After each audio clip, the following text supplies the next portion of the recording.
And welcome back to KingWoes Court, episode 11, Inbound. And we have a very special guest today. I'm very proud to have her on the show. You probably saw just before we came on there, I had one of her tracks, fantastic track called Demon by her band Elevation Falls. Hazel Jade Rogers, welcome to the show. How are you? Woo! Hell yeah. Great to see you. Great to finally have you on the show. Yes, it's been a long time coming. Yes. I back and forth all the time. I was like, oh, we have to do this, we have to do that, you know. But I'm delighted you're finally taking the time out. I appreciate it. I really do, you know. So I'm very happy that we're finally here at the stage where we could get into the video and get into the talks. Absolutely, absolutely. So how are you keeping, first and foremost? How's the form? The form is interesting. I've obviously been asked this question because it's such a strange time for absolutely everybody. I think something that I always go back to is over the last year, or what are we going into now? We are in a year now of lockdown. I think I really connected back to my roots, and I've really connected back to what I enjoy doing, what I love doing. Anyone who follows me online will know I love doing art, and I love designing clothes, and I love all this stuff. So it was really nice to get back to that. And I think because of lockdown, I was actually able to do that as well as. So it's for me, it's really helped me. I obviously have had my bad days, and I've gotten quite lucky that I have got good days out of it as well. So yeah, I would say it's been a roller coaster, but personally for me, I think it's one for the better. If I was to do just a personal opinion. I get you, because I'm like that as well in a sense. I'm not exactly hating lockdown totally, because I'm actually getting the focus on my podcast now. The only problem for me is no bands, you know, my own bands. I'm in several bands and I can't do anything with them. So I know, it's hard, yeah. So like at least I'm focusing on this now, which is something, and it's productive. That's the way I look at it. Still get to meet people, you know. Absolutely. I think that's one thing.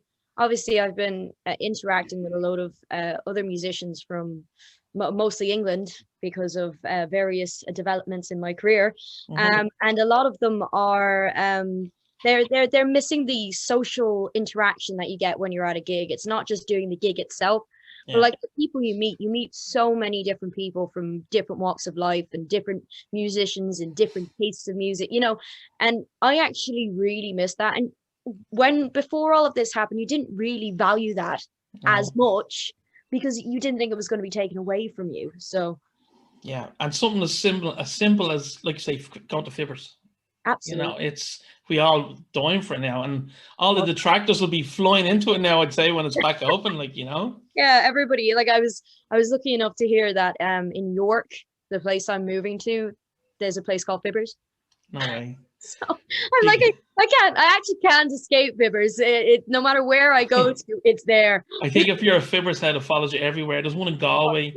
You know, there's other others around the place. Like, you know, it's gas. Like, absolutely.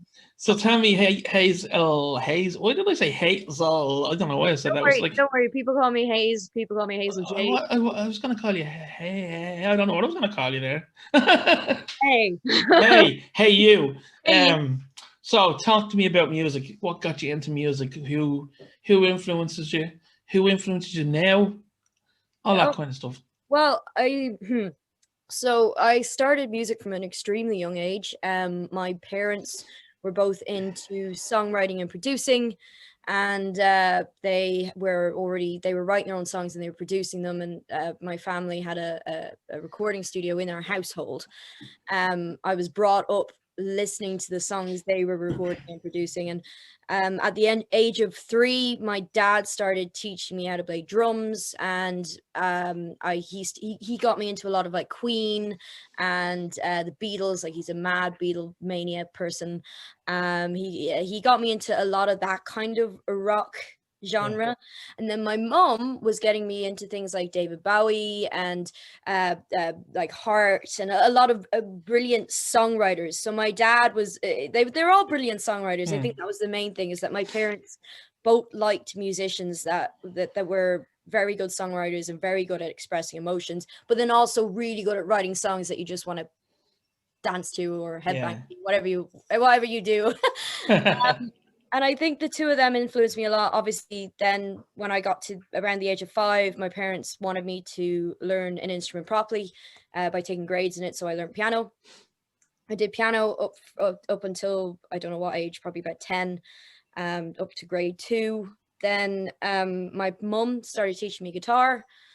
And I think my first song I ever wrote, I was about 11, and it was I just did it. I sat with my piano and I did it in my room, and I came out with it, and my parents were like, "Wait, you write?" You know, it was kind of there was nothing. They didn't go to me saying, "Hey, so you should try writing something." I literally sat there and I wrote this song, and I think I was 11, 12, and it was actually called "You Try Being a Child." Brilliant. You know, and that's what I mean. It was I always was this kind of strange kid. So I didn't have a lot of friends. Adults friends of my parents used to say, she speaks like an adult and she's 6. You know, I seem to be always a bit more adult than the age I was at the time. And I think that really is what made me able to write songs like "You Try Being a Child." You know, I was 11 years old and I was like, it's so freaking difficult being a child. Now, I probably wouldn't have written that if I'd known what it was like to be an adult. I thought it was bad being a child, but being an adult is a lot worse. Absolutely. I mean, there's a project now. Record you try being a child, and then do another one. You try being an adult. Yeah, you try being an adult. And definitely, I think especially with the time that's in it at the moment, we need that song. Absolutely. I think that's the thing. It's that I grew up in a family, and it was just my mom and my dad and my grandmother. There's no one else in my family. And I think I had no brothers or sisters, nothing. I didn't have very many friends. My best friends were my parents, and they were very musical. They were very artistic. And that obviously rubbed off on me because I used to spend more time in the art room and on the grand piano in my school than I would talking to people. And it was just one of those things. Music and art just were everything for me. And to this day, like, I don't think I could have gotten through the lockdown without either of them, because they both just, I can just switch off and just be there, and I don't have to be happy or perfect or whatever you want to call it. I don't have to do any of that. I don't have to wear makeup. Like, this is the most makeup I've worn in lockdown. Thank you. No, I just haven't done anything. I've been sitting like a potato, designing my clothes and painting and writing and doing songs in Logic Pro. I've just been doing all of this stuff because it's great. And again, no makeup, my hair wasn't done, my nails aren't done. I did my eyebrows for the first time the other day in months. It was fantastic, you know. Like, you do miss, obviously, I know so many people who miss, actually, like, particularly women, who miss getting done up and going out and all this stuff. And I do miss it too. But it's nice not to have to do that as well. Because I think for both men and women in today's society, there's a lot of pressure to look a particular way all the time and present yourself a particular way. And I think it's nice that personally, I and a couple of other people I've spoken to, that isn't important at the moment. It's not important. It's just not important.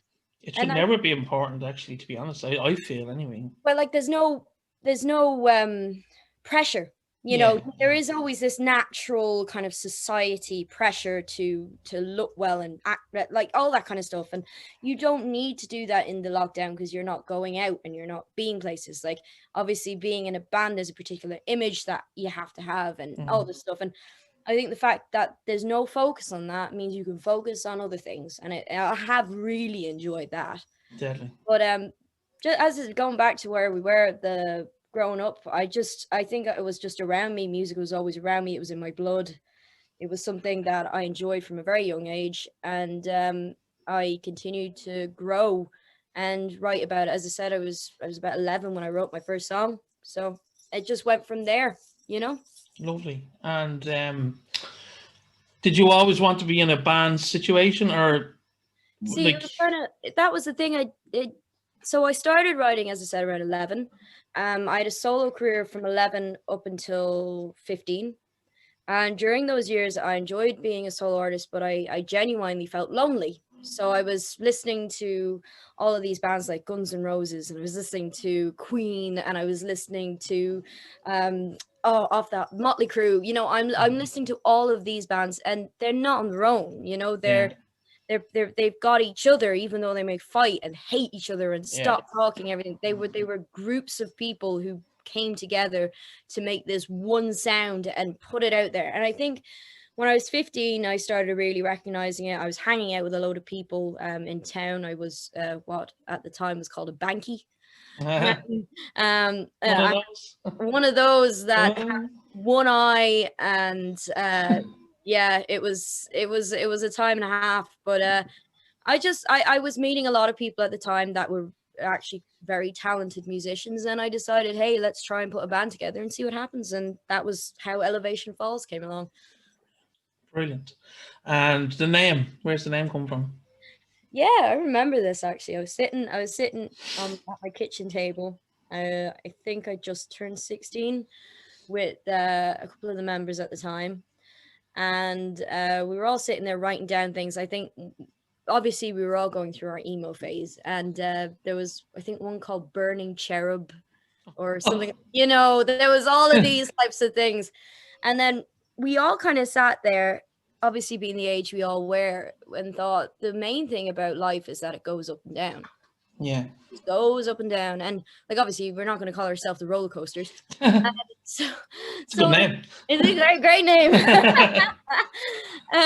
So we literally all sat there. I think I can't remember who exactly wrote it down, but I remember it was put into this pile, and just all of us kind of loved Elevation Falls because, again, it's connected to the up down of life, and all of the songs that were ever written in that band were all about dealing with life and its struggles and its problems and personal experiences with depression and breakups and all of this stuff and losing a loved one. You know, it was all written into our songs.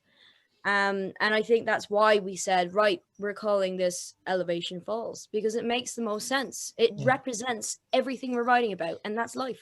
Absolutely. I love hearing origin stories of band names. I really do. I love doing it. That's a funny thing. I never actually get asked that question very often, of where the origin name Elevation Falls came from. So it was nice to actually say it for once. Good. Yeah, it's like people always used to say with me, why is it Two Tales of Woe? And I was like, well, like when I was starting that off, I was in another band. I don't know if you ever heard of the band Chosen. It's from years ago now. A few years back, but I obviously I know you from Two Tales of Woe. But I remember it's like, because I had initially planned on just doing 2 EPs with a side project, calling it Two Tales of Woe, or Two Tales of Sadness. Which was basically what it was going to be. And then situations happened with the other band and I got kicked out. And I was like, right, let's make Two Tales of Woe permanent. So, and I haven't looked back since, you know. It's a great name. I must say, there's very few names that kind of stick in my head. You know, something's called Obliterator or Akinator, you know, that's, you know, all these names. And Two Tales of Woe always kind of stuck in my head because it meant, to me, it meant something, you know, it had something that's not severely obvious yet. It has a meaning. And I personally always liked it. So. Thank you. I remember when we got the first album out, and whatever way we got the font for the name, people used to think it was Two Tales of Moe, as in M-O-E. Two Tales of Moe. Yeah, so as I was saying about the Two Tales of Moe, M-O-E. I think it's like that's either a take on a Simpsons thing, you know, you roll with the Simpsons, you know, you know, I do like Two Tales of Woe though. Yeah, thankfully it stuck. It stick. Good.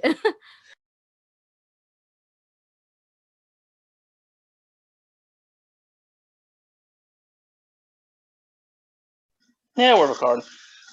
Anyway, look, there's been some technical problems there for the first time ever in KingWoes court, and I must apologise sincerely.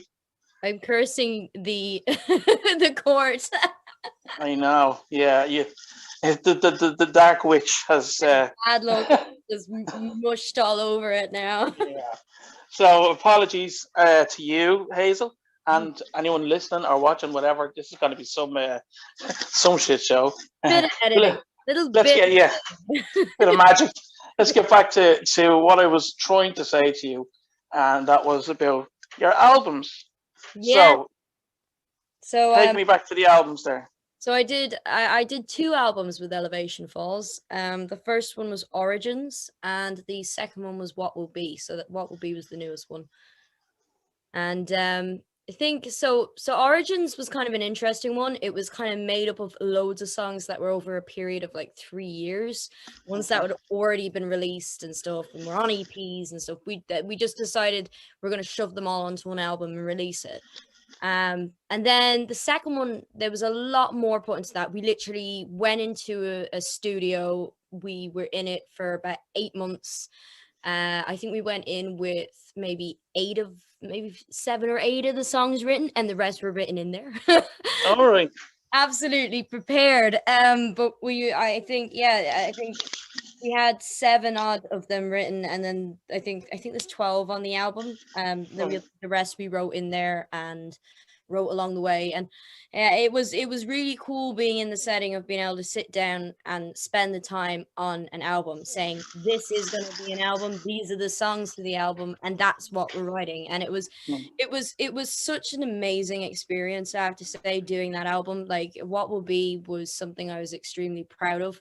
Naturally, I would have spent another year on the thing if I could have, but I literally going through the process of writing the songs, rehearsing the songs, going into the studio, changing loads of different bits, finding out the amps and the setups that the lads wanted to use on the guitar sound, bringing in other musicians. Like we had like 3 violinists, we had 3 trumpet players, we had a harmonica player. You know, we brought in loads of guest players, and obviously we had Conor McGurran, he played on our song Stand Down, and excellent. That was such a gift to actually have, because Connor taught me some guitar. Right.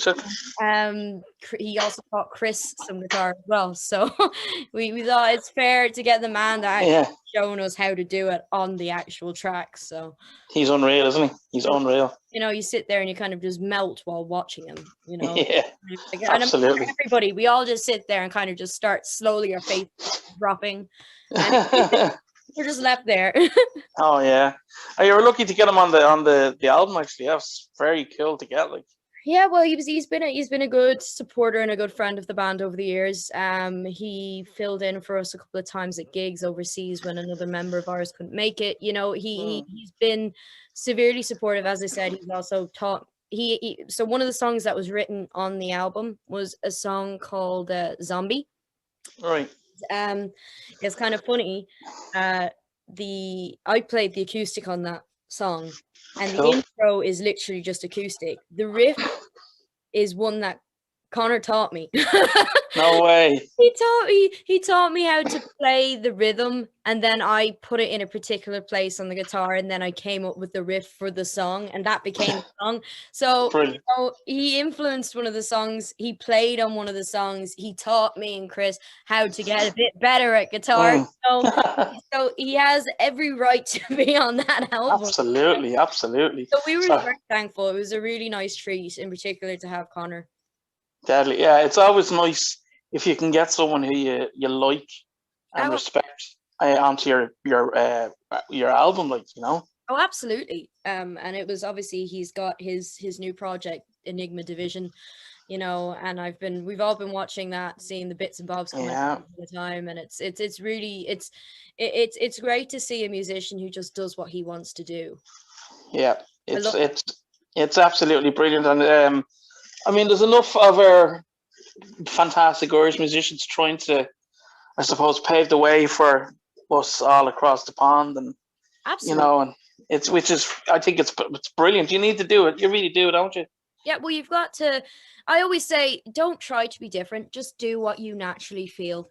You know, I think that would be something I've noticed a lot, especially in the younger kind of, you know, like where I started, 15, 16-year-olds kind of feeling like they have to be overly different, you know, to stand out. And I'm thinking it's not about being overly different. It's about people can tell when you're faking. Let's just say that. Yeah. People know when you're not being true to yourself and when you're not playing something that you want to play. You know, it makes a big difference if you want to play what you're playing, you know. So I always say, you know, it's not about being different, it's about being yourself. And that will get you a lot further than trying to be different. So I think that's what I liked about Connor. I liked, obviously, I think I like about a lot of musicians, as you as well. You just do what you want. And like, we've had conversations where you're like, yeah, but I like doing this type of music as well. You know, I don't stick one type. I'll sit there and I'll do Irish trad. And then, you know, and that's what I mean. You do what you want. You know?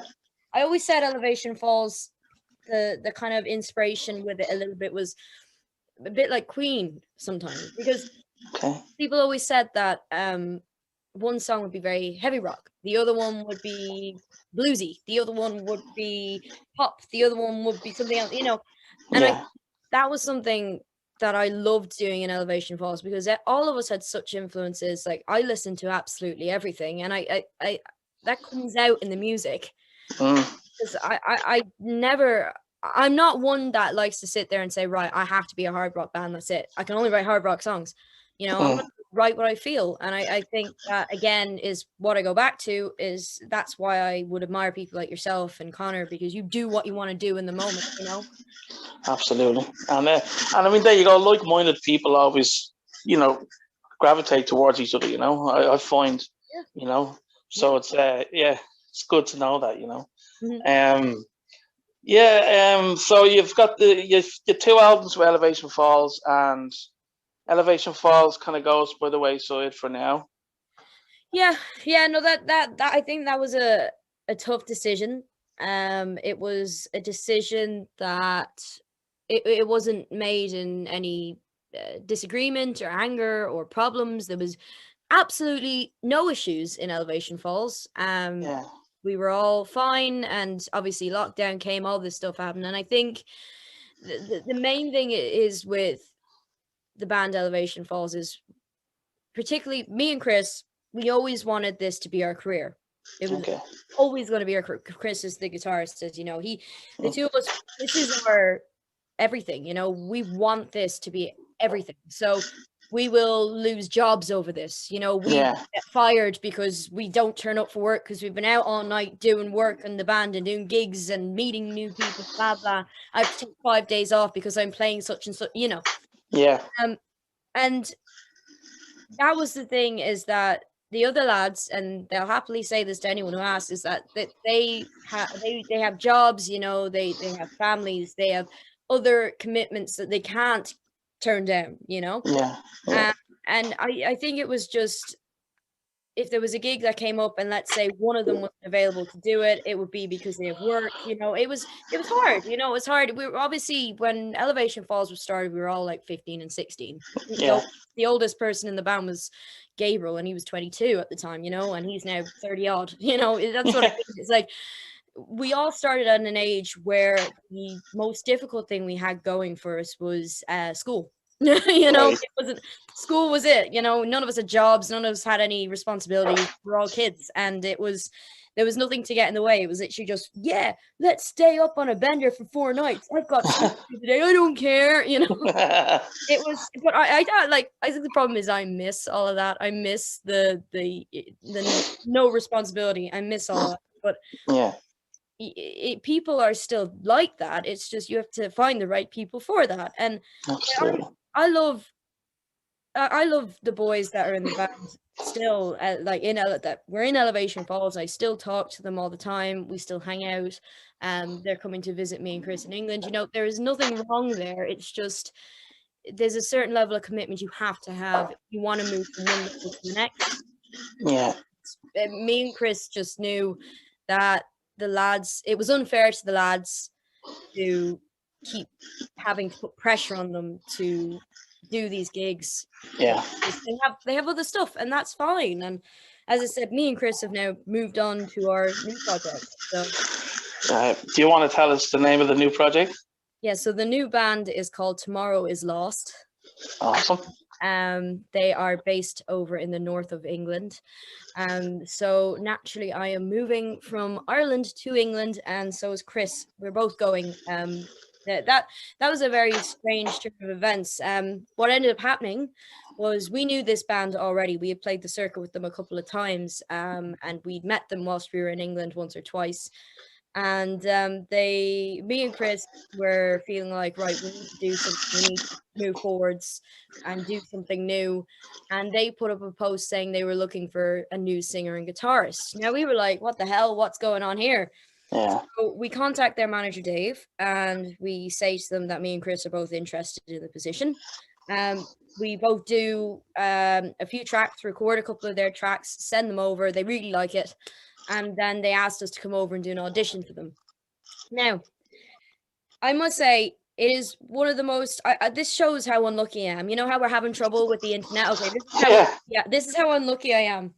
So obviously this was not in the lockdown. It was like in that weird spot around weird spot that we had in December.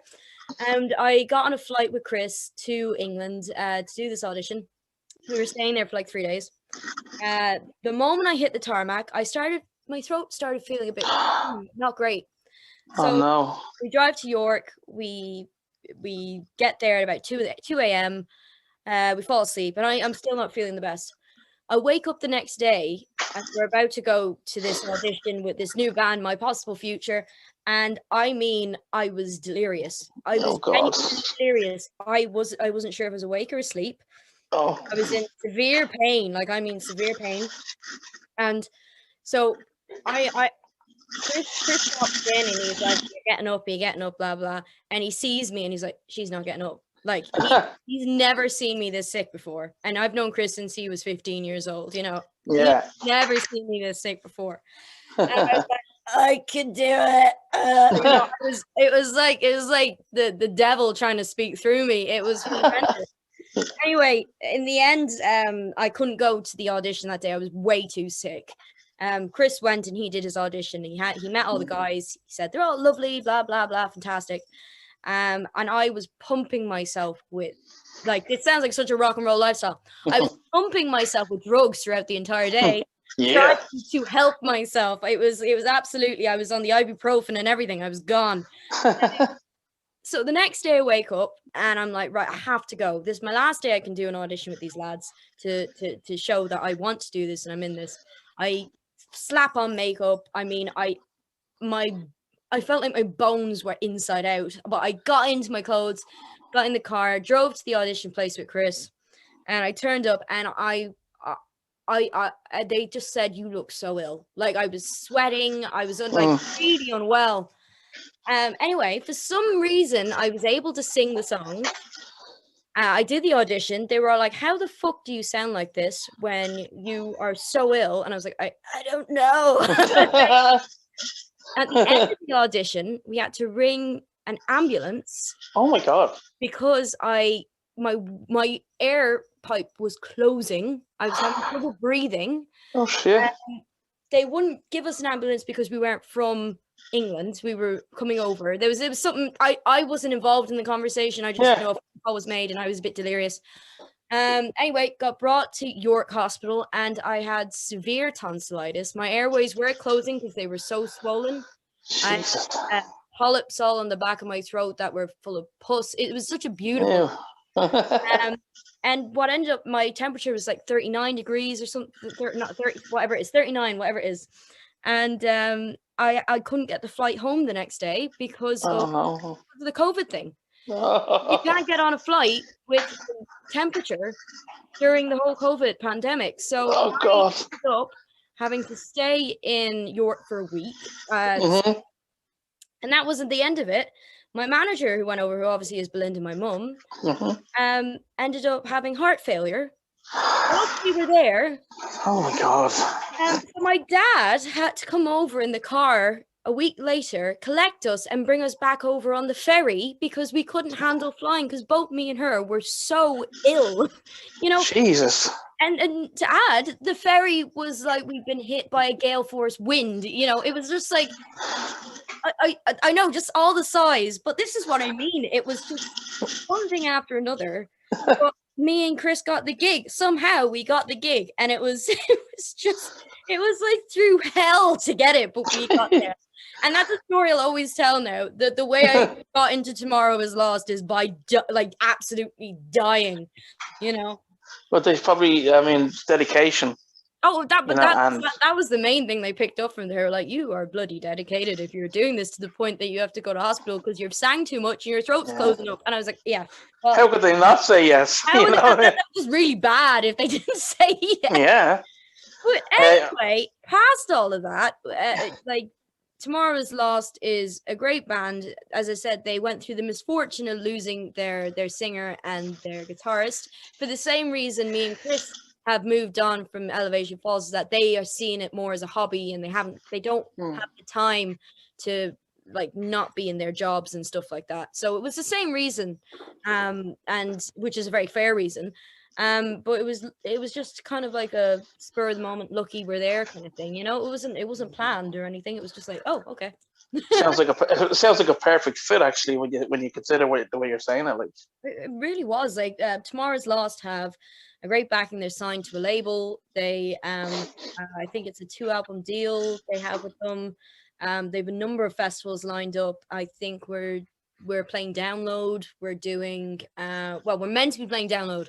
If it's not this year, it's next year, but we're on a Download. Awesome. A lineup. We're on a Download lineup somewhere. In some year, somewhere, sometime. We have Rockin' by the River. You know, there's another. There's so many things. I just get messages off our manager Dave saying, "This is being added to the calendar. This is being added." I'm like, okay, fine, whatever. I'll be there. Sadly. So, I that's the thing. It's they have a really good support group around them. They have a fantastic manager. They're all great guys themselves, and they've a label that believes in them, and they've an amazing fan support group, which is what they call the Shadow Gang. That's what they call them, and they're all extremely friendly, extremely nice, and I was so grateful how welcoming they were to me and Chris. You know, awesome. The biggest fear on earth was me singing for the first time live one of the songs by Tomorrow Is Lost for the world to see, and people were very friendly. Naturally, I was worried. I was thinking, oh, I'm a brand new singer. I've never been in this position where I'm coming into an already established band. Yeah, the new singer, because obviously I've been in Elevation Falls since I was 15.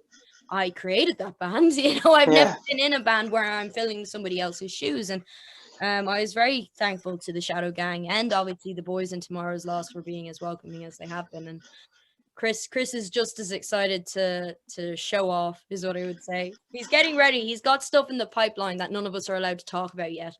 Brilliant. That's great. That's the band. So, yeah, well, I mean, to be honest with you, if anyone was going to be able to do it, you'd be able to do it. You know, you've got the skills and you've got the determination like you always had. So, absolutely. I think the way I put it is I've been through enough to appreciate what I have. Yeah. So absolutely. That's the way I would put it. And I think that would be another thing that the lockdown has given me is appreciation for what I have. You know, we all go through life being given things and stuff been taken away, but we've literally had our freedom taken away from us. And I think that's why something like being in a band and being around your friends and being around other musicians is something I'll always appreciate now, you know? Like, yeah. I can't wait to get back into it. I really can't. This has probably been said to you before, but one of my favorite female vocalists is Ann Wilson. Oh, absolutely.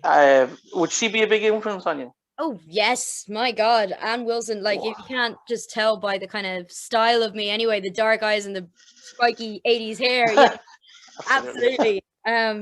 I had an ex who used to say to me, he used to say, Hazel, every time I see you, you look more and more like Ann Wilson. You know, obviously I've just gone blonde, but when I had the black hair and stuff, you know, and I wear my faux fur coats and all this stuff, and it's just pure Ann Wilson. So she would be a huge influence, both physically and on a singing level and performance. What a woman. Absolutely. Just amazing. Absolutely fantastic. One of my favorite songs I ever covered in Elevation Falls was Alone by Heart. So I love it. I absolutely adore. I adore that woman. Like watching her doing Stairway to Heaven. You know. Oh God, that was amazing. With Nancy, you know, it's just No wonder the lads no wonder the lads shed a tear. You know what I mean? no, absolutely. Like I how can you not? You know, and Mm. I think that now that's one thing I will hold against the drummer of Tomorrow's Lost. Right. I messaged him and I said, "Do you, one of my biggest influences, Ann Wilson, something in that." And he's like, "Who's that?" And then I said, to him, "Van Hart," and he was like, "Who?" Oh my God. And he was like, "I have to go and search Hart on YouTube," and I nearly ripped him a new one. You know, it was just like, help me God. But he now knows. He now knows. Sure he does. Yeah, it does. Like, Christ, I was like, no, you can't be doing this to me. But like, obviously, Ann Wilson would be a big influence for me. One of the biggest. I think then I have obviously Lizzie Hale, Taylor Momsen. Then kind of off rock for like female vocalists. I have like Amy Winehouse. Pink is who influenced me to start songwriting. I used to listen to the I'm Not Dead album when I was 11, and that's what made me want to write, because her songs just absolutely connected to me on another level. I think I've got 2 tattoos of lyrics of hers tattooed on me somewhere. You know, like Pink was a massive influence on me when I was younger.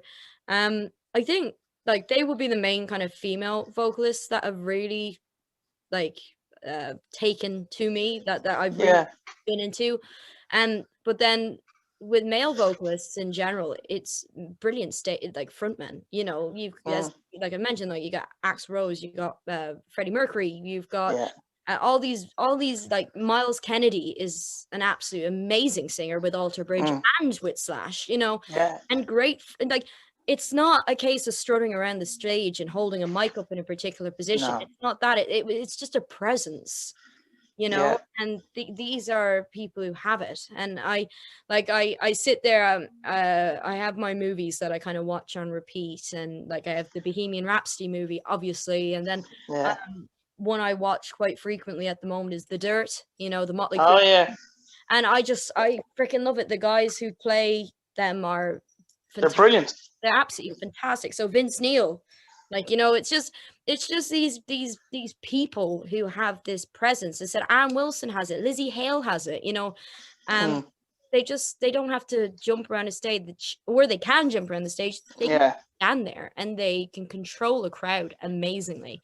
Like, one of the biggest things on earth for me is when I saw Freddie Mercury do the "Ayo." Yeah, I love it. Just watching that, the control, and at the end he says like "fuck off" or something. Yeah, it's brilliant. But that's the power of music, isn't it? It's the power of music. It really is. It's the power of music. It's the power of a personality. You know, music is nothing without a personality, and that's I think it's absolutely fantastic. And that's what I mean. I have so many, like, I love Billie Eilish as a writer as well. You know, like fantastic. You know, she would be somebody I love to bits. Like, it's just, I don't really stick in one genre. I will appreciate a writer for being a writer. It doesn't matter what they write or what genre they write. If I enjoy listening to it and if I enjoy their work, I will appreciate it. And I can always say, if I don't like somebody's style, I can still appreciate if they're good at it. You know, absolutely. Like, I will never try and tear down somebody who is very successful. Now, the only thing I'll ever tear down is WAP by Cardi B. I just can't. I've had so many like arguments with people over that song. I think I just can't, you know. It's just trash, in my opinion, you know. Well, it's pornography spoken word pornography. You know. Did you ever hear of a fella called Guilford Godfrey? Yeah, I know that name. Did you, when you get a chance, Google or YouTube and reading the lyrics from that song? Oh no. It's filthy. God. You know, I remember this story behind that song. I was sitting in the car and I'd heard about this song, and everyone was saying, "Oh yeah, female empowerment," all this kind of crap. And I was like, all right, whatever. So I played it. It was me and my mum in the car, and I played it, and she was like, I always take the piss out of my mum, so no one get offended. What is this crap? You know, just. She thought it was the most horrendous shit on earth. And I was like, I agree. We couldn't listen past like the first verse. It was so bad, you know? Yeah. But that's what I mean. People sit there and they say this is women fighting back because that's how men have talked about women for so long. And I'm like, yeah, but why should we sink to that level? Absolutely. There's a reason women haven't done it, because they don't need to. Exactly. I agree. Yeah. Like they used to piss me off. Sorry, there. They used to piss me off. The likes of now. I now have gained a respect for Lady Gaga now. Oh, but, yeah. Early on in her career, like Disco Stick and all this kind of shit, I'm like, I don't want my daughter listening to that kind of stuff. I get that. I think like the era that I listened to was like, I listened to like Bad Romance, Poker Face, Alejandro, all of that stuff, and I think that was the thing. What I liked about her personally was her ability to do what she wanted. She did do what she wanted in the sense that she kind of paved the way for weirdness.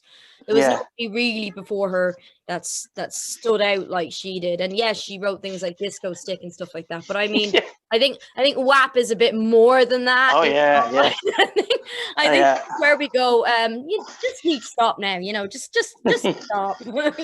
Yeah. But the horrible thing is, like, what I always felt. Kids like that kind of the melodies of that kind of stuff, and it's melodies. Oh, you know what I mean, like. I think well, the world. I always say the world is going to mush. That's how it feels. The world is slowly going to mush, and it's people like us that are going to try and stop that. And obviously, a lot of people are probably listening and watching this. We're gonna put a stop to that, and we're going to keep music alive that is not pornography in a song. Absolutely. I mean, my favorite album of all time, as I've said many times, is Kate Bush's first album, the Kick Inside. And she wrote that. I think she was like 17 or 18, and I was just like, wow, how because I listened to that. I must listen to that album at least once a day.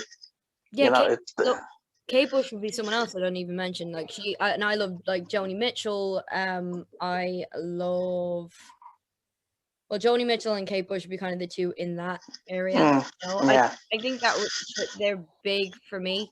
I think it's just there are again artists who can express emotion through what they're doing. Like I love Eminem, for God's sakes. I love people who express emotion through music, no matter what type it is. It has to be emotion, Yeah, and then, I mean, they don't have to be, again, vulgar to do it, really. Like that album, that Kate Bush album, like, it's sexy in certain ways. Yeah. And she's not using profanities or... I sound like an old fogey, but you know what I mean. You're not an old fogey, you're just somebody who understands music. Yeah, that's how I look at it. And I will never hate on somebody. If you like WAP, you like WAP. Fine. Whatever. Exactly, yeah. But I don't like it. And I'm the same, yeah. That's how we would feel. No matter how much you try and explain it to me, I'm not gonna like it, and I'm sorry. And I think I always say that to people. There's two types of music that wouldn't be my biggest fan. I think it's like black metal, like the really black metal. And WAP, everything else is great. Everything's fine. Listen, everything else in between is actually not too bad, like, when you think about it. The opposite ends of everything. It's like just everything else, including country, that's fine. But just that, no. Oh God, yeah. It's although, did you notice a couple of years ago, a lot of bands were starting to play their own instruments again, and getting popular. Well, that's the thing. Music in general it's always taking this weird turn. Now, we haven't gone back into the rock phase, in my opinion. We haven't. But what we have done is we've gone into the retro phase. So, if you're looking at mainstream, a lot of the pop songs that are out there have a retro sound to them. Yeah. And they'll be using like retro keyboards, and they will be playing instruments in the songs, which is fantastic. I'm so much happy that we're at that stage. But like, I want to go back. I want to go back to 90s grunge. I want to go back to emo phase. I want to go back to like the 80s hair metal. I can't wait for all to go around again. It always goes in a circle. Yeah. I always say every era has a rebellious phase. The music goes with it. There's a rebellious music phase, and it's just like it'll come back. It'll come around. It will, and hopefully you're a big part of it with your new band. You know. Hopefully, we're all a big part of it. That'd be fantastic. Well, that's it. That's it. I'm getting too old for this shit. Oh, it's the beard. Oh yeah, It's just the beard. No, you're that's actually, that's what you're keeps actually me. 15. Yeah. People have said that when I shave it off. Actually, you look like a child. What's the story? In fairness, people tell me I look about 15 without makeup, so it's okay. You know, we both have something making us a little bit less 15. Forever young, huh? Forever young. There's a great. So, I presume you're really excited to get over and start living your life over there.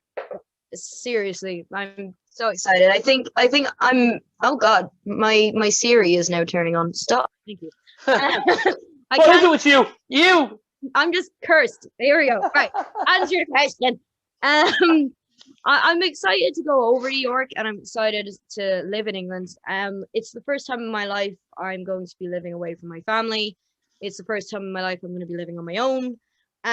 It's the first time in my life I am not going to have Linda there for me at every step of the way, which is, I must say, like, it's a scary thing. Like, I'm in my 20s, but it's something I've not really experienced. I think I lived away from home for about 4 months with an ex-boyfriend when I was 17. You know, it just me moving country, and I haven't done this. And it's there's so many moments of, like excitement that I'm starting a new chapter. I'm seeing a new part of the world, and I'm becoming more independent. But then there's, like, my mom is everything to me, and anyone who knows me, Linda, just, I can't, I don't, there's never enough words in the world for me to describe what Belinda is to me. And leaving her here is one of the hardest things that I'm ever going to do. And I think, not having her there in that moment with me in the music is going to be very hard. Like, luckily, she's still doing my solo career, which is great. Okay.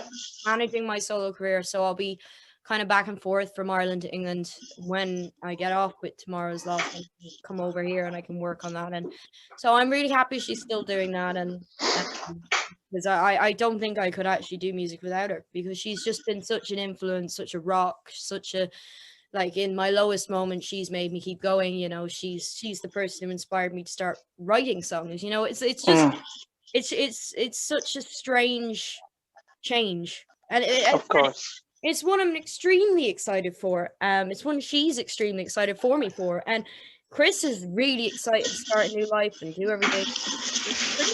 But it's scary. Of course it is. You're going to a new country, like you said, but at least you have Chris going with you, and he has you. You know.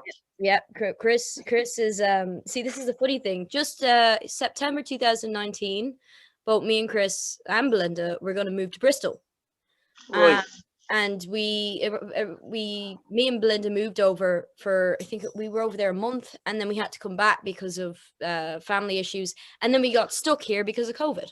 Oh yeah. So we actually were meant to move to England in 2019, but then we got stuck here. And then this whole thing with Tomorrow's Lost came around, and it made sense for me because I already wanted to move. Chris already wanted to move, you know, and it all kind of landed into place, you know. So it made sense. It made perfect sense. It made complete sense. And I also look at it now, I think it's the first time in my life that I'm actually in a comfortable enough position mentally that I can attempt to move away from my mum to, like, overseas, like, not in the same household as her.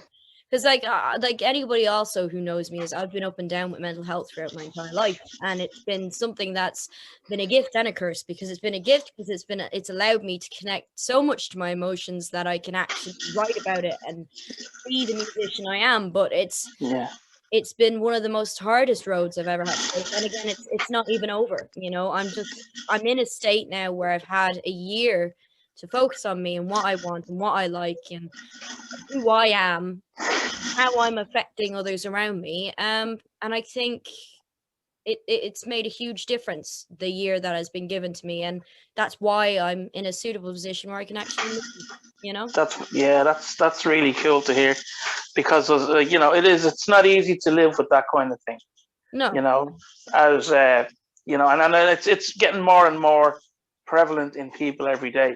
Yeah. So people need to find a way to be able to deal with things, you know. Absolutely. So yeah, and to hear that you're doing as well as you're doing, it's fantastic, like, you know. Oh, thank you. I say, as I always say, is like, if anyone else, I always say this, if people are suffering mentally with anything, the best thing you can do is be creative or be productive in some manner. And it's, I'm preaching here to myself. It's just, there are days that I will sit there and I will sit in bed and I will do nothing and I will feel miserable, or I'll sleep for 18 hours. You know, I will do all this and it's because I'm low, but I will not beat myself up for it, because people sit there and say, oh, I'm so shit because I'm not doing anything. It's like, no, you're not. You're being human. And Exactly. there will be a moment that you feel, I kind of want to do something, you know, and it can be something as getting up, making a dinner and coming back to bed, you know. It's productive, creative, and it's something that you are creating and doing. And I think that for me is like, particularly over this lockdown, this round of lockdown, I've been very creative. I've, again, rediscovering, I love designing clothes and painting and all this stuff. And it's because creating and producing something new, it makes you feel better. So I always say to people, either go exercise, just go out for a walk. Don't even think about how fast you're going. Just go out for a walk. Go stand underneath a tree. Trust me, it helps. It helps. It does help. So, I just want to give a bit of a shout out to your mom, Belinda, because I think, you know, she doesn't get enough credit, in fairness, from outside, if you know what I mean. Oh, she never. She doesn't look for it. No, she doesn't, and I think she's a fantastic woman. I think she's a fantastic mother and a fantastic manager, we'll say. She's a brilliant role model. Yeah, absolutely.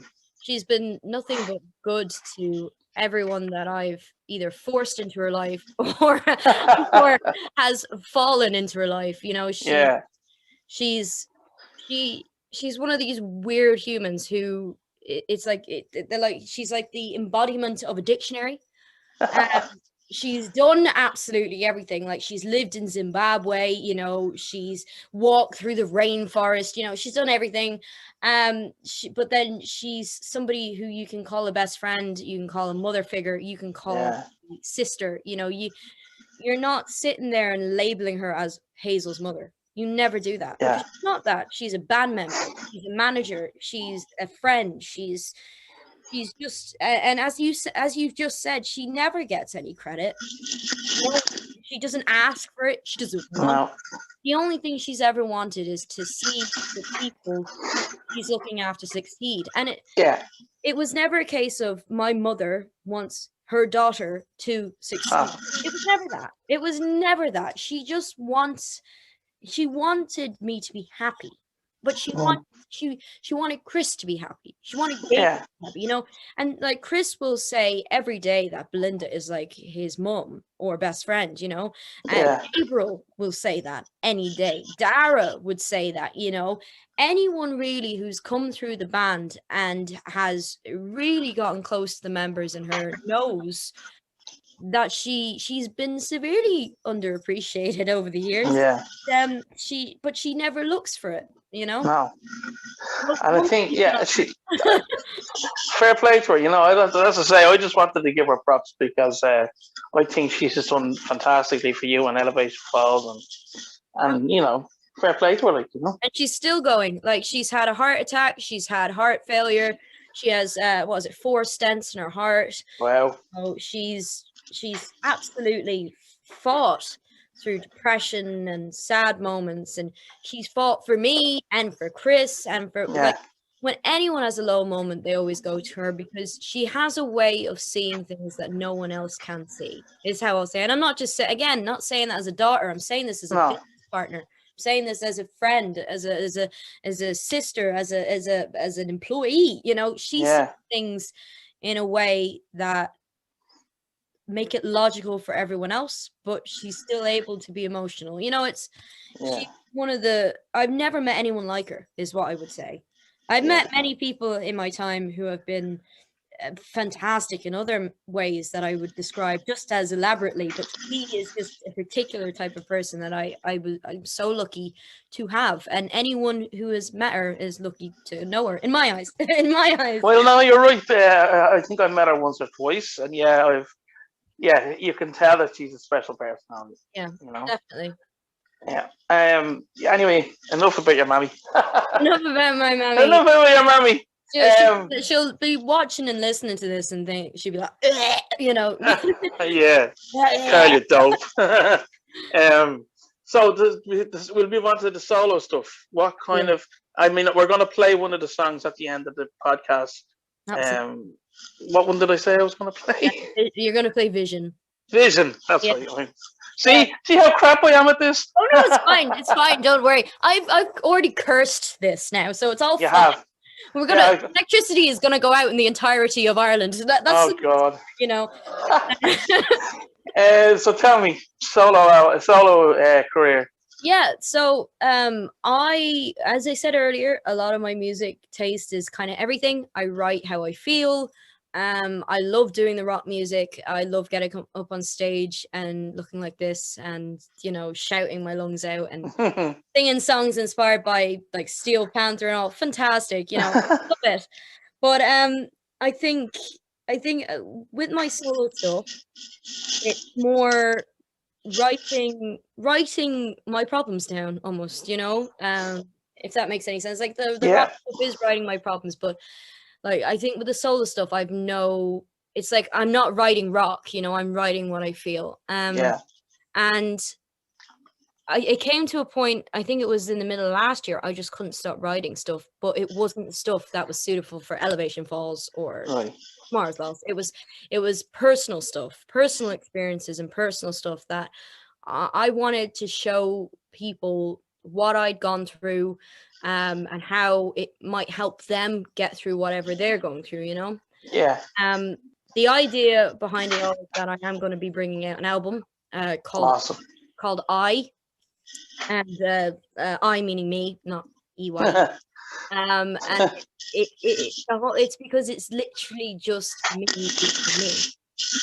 You know, there's nothing in it other than me being me, and a lot of the stuff on the album is, well, it's all written by me. A good few of the songs I completely produced in Logic Pro on my own, playing everything myself. Other than that, I have my producer Peter Eads, who played a lot of the drums and the bass on the songs. Lovely. You know, it's just, I wanted to do something that really showed me. Yeah. It's not behind the makeup and the spiky blonde hair and the freaking leopard print, whatever. You know, it's not about that. It's literally about me showing who I am. So, like, Vision, the song that we're gonna play,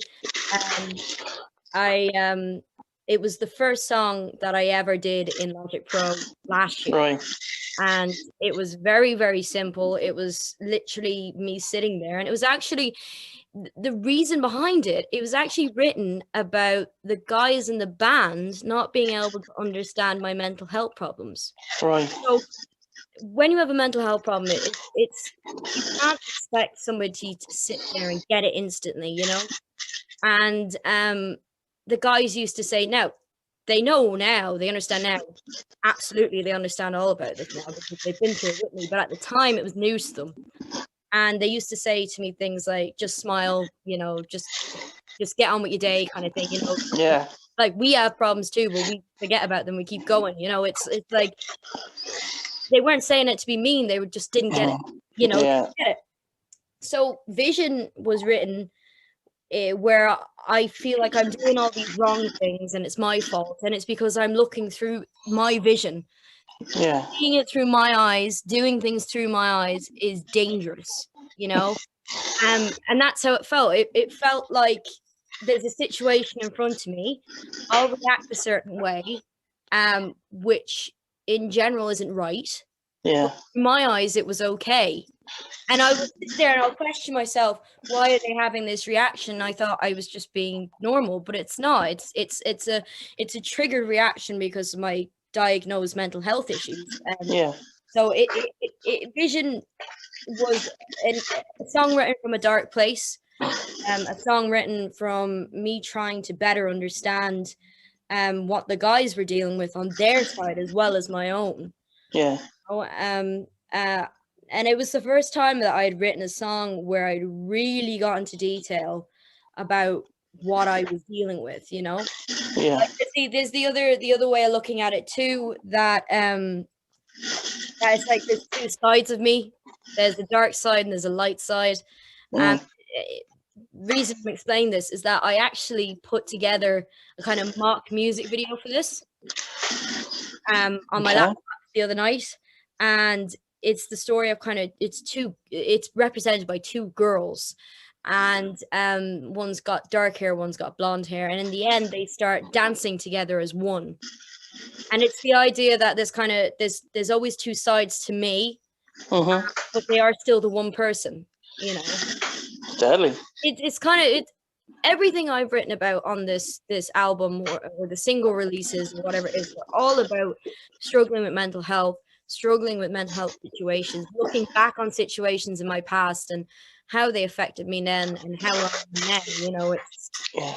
There's ones where I'm talking to myself. There's one called Why Hide, and it's me telling me why hide how great you are because you fear making a mistake. You know, there's a lot of it is in depth about my mental health, but it's stuff. The whole point of it is it's stuff that other people are going through, and it's stuff that other people can connect to. And it's my main thing has always been, if anyone's ever going through anything, they can talk to me, because I probably know quite well how hard it is to sit there in a room and feel like you're on your own. Yeah. You know, it's something. Mental health has always been something that's very close to my heart, because I'm going through it and I've gone through it, and it's something that I've never really properly been able to express, other than in a couple of the slower songs and maybe Elevation Falls. So. Yeah. But the new stuff is something I'm very happy about. I'm really glad Belinda, and I'm working with Belinda as the manager and the PR person, and obviously then my producer Peter Eads. You know, they're both great people, and it's gonna be fantastic when it's finally finished. Yeah, I can't wait to hear it now. I have to say, Vision is a great song from what I heard of it. You know, just sorry I forgot the name of it. No, it's fine. Don't worry about it. So look, all the technical issues aside, I think this has been a fantastic little chat.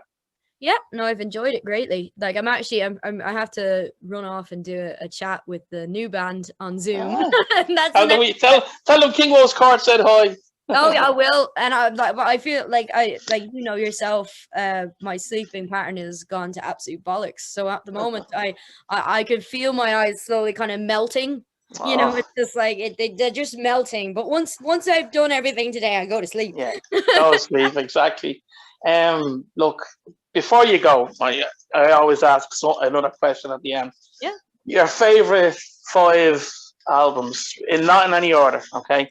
See, two things. First of all, I hate these questions, but so and the second thing is, I think if I could name just 5, I wouldn't be the musician I am. You know, it's just like okay. Give me 5 of your favorite Irish bands. How about that? Oh God, 5 of my favorite Irish bands. In any genre, it doesn't matter. In any, well, like I'd probably throw in a few from modern day and old day. So obviously you've got Thin Lizzy. Yeah. The Cranberries. Okay. Then I love Smarkand. Oh yeah. Oh, they're great lads. They have a really cool sound. Another band called Vendetta Love. I do, yeah. Yeah, good they're band. Fantastic. Like, Sean's voice is just brilliant. You know. Yeah. Obviously you guys, but you know. Oh, no, that's not it. You can't like defeat the voice of woe, you know. Yeah. Well, funny enough, as I said to you years ago, when I heard your voice, I instantly thought of Ann Wilson, and I always loved. Thank you. Oh, well, and like, I wanted to work with you. I remember I wanted to work with you on a WoW song, and that was my fault. I didn't write something good enough. No, you know, it will happen. Like, oh, absolutely. it will happen. Like, just because I'm in another country doesn't mean nothing can happen, you know? Oh, we will work together at some point. But as I said, I was out as soon as I heard your voice, and it was actually Steve Dempsey put me onto you. Yeah, well, that's how I know you. Like, I swear to God, Steve just like makes people know each other instantly. Yeah. You know, whether it's through talking, through photos, through a bag of chips and swords. You know, yeah. Like this is, like me and Steve go back like way back. There's photos of me when I was 16 that Steve took while I was in Elevation Falls, and it was down the barrel photography. And it was, I think it was his old logo where it was like a cross at the bottom. Oh yeah, remember that with a circle? Either way, he's like, there's so many names through music that I've met. Like, as I said, Steve Dempsey, Oren, there's you guys, you know, there's the people at Fibbers, there's just all the people that work throughout the different bars in Dublin. You know, obviously Gypsy Rose is gone, but I met so many people through Gypsy Rose. And it's not just even in Dublin, you know, I know there's so many amazing people down in Northern Ireland who have supported Falls ME and are still supporting Tomorrow Is Lost now that we've moved to them, you know. Like, the support has always been something that when you have a good fan, they are a good fan, and they're a good person who sticks to you. And you would be one of the people who have stuck by whatever I've done in music, and it's always been appreciated massively.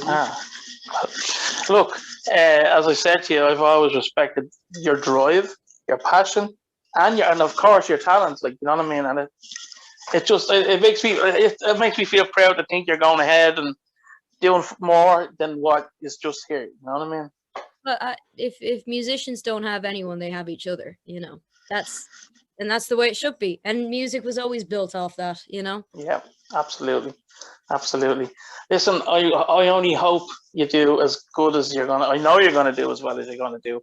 I hope only good things, obviously, for you and Chris.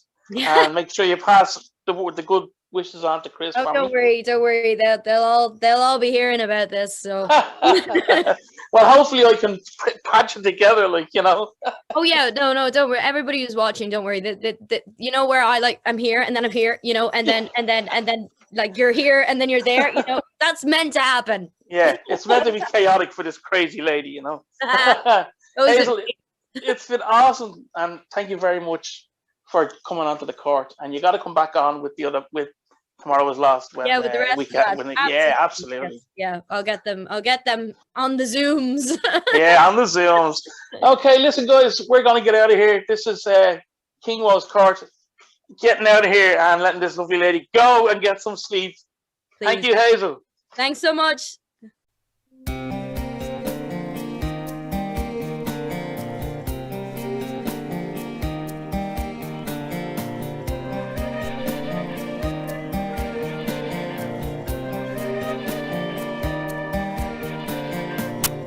You can see one side of me.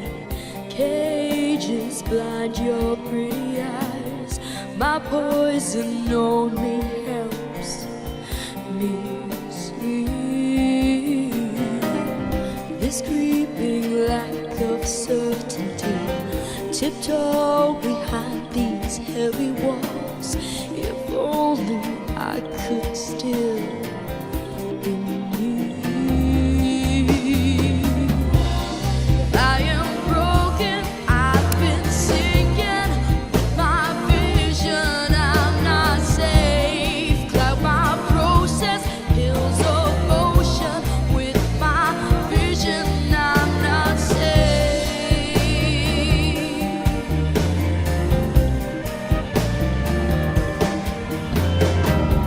Puppet my walk to suit your style. Request a simple